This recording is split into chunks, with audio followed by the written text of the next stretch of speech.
Hello guys! So ito yung aming ulam for today's video. Ginisang gulay. Meron tayong broccoli, potato, zucchini, ano to? Cauliflower, tapos carrots. Tapos nilagyan ko lang siya na giniling guys. Ito yung sahog niya, giniling. Ginisa ko lang siya sa sibuyas at bawang.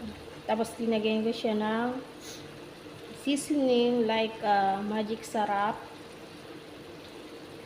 Tapos paminta.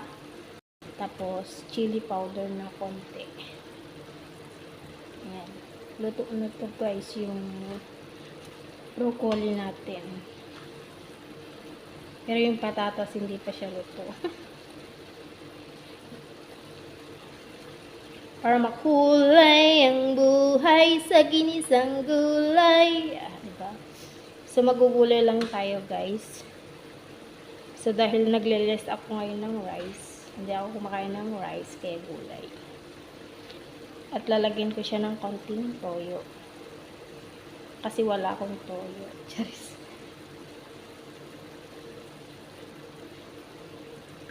Ayan.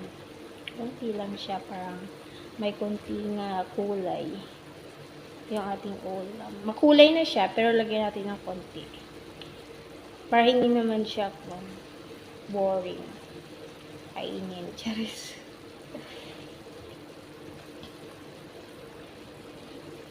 So, naiwan naman kami ng kasama ko.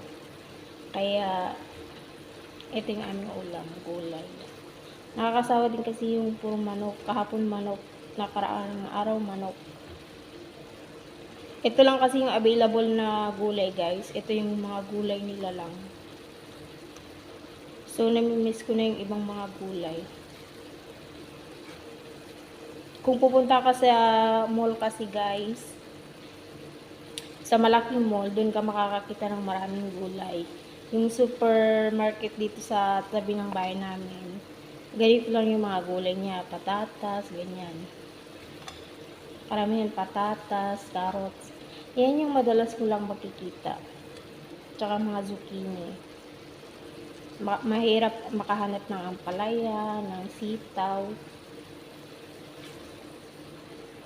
Yung mga probinsyano ba? Na mga gulay-gulay. So, pwede na to guys.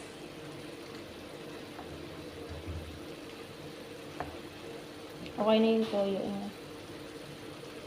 At kakain na tayo mamaya. Ito na yung